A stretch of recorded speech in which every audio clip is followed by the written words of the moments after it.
fine for late harvesters across England and Wales. High temperatures, but that's all set to change during the middle part of the week. It's going to start feeling a lot more like autumn, I think, and the change accompanied by some rain as well, but more particularly, I think, for the northwest of the British Isles. These are the sort of temperatures we're seeing yet again this afternoon, up into the high 20s in many areas, and even across the northwest where it looks cooler, still feeling pretty muggy and humid. The weather looking fairly quiet at the moment, not much happening on the chart, but this weather front is the one that's going to be starting to bring the change through in the next 2 or 3 days.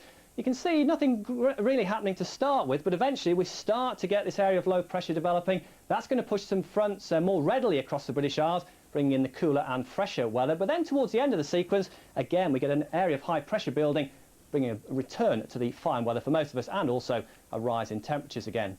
So the orange colours showing where it is pretty warm over the next couple of days across the south, but those orange colours tending to edge away. The cooler air initially behind this cold front, another pulse of cooler air coming in during Wednesday and Thursday, but not lasting too long. Once we get towards the end of the week, we start to pull in those southeasterlies again, and we'll see those temperatures beginning to rise. A reminder then of this afternoon's temperatures into the high 20s, 26 or 27 across much of England and Wales. A lot cooler though along these east coasts, particularly the Lincolnshire coast, down to North Norfolk due to some fairly persistent sea mist. That's going to struggle to clear away. Fairly persistent cloud too across the northwest of Britain. And that's going to bring some fairly heavy rain at times, I think, across Scotland and into Northern Ireland as the day goes on, and a 10% chance of 1 or 2 thundery showers breaking out in the southeast later on. There's that rain then beginning to push down from the northwest as we go through tonight. Pretty muggy here, some patchy mist developing in the clearer skies further to the south.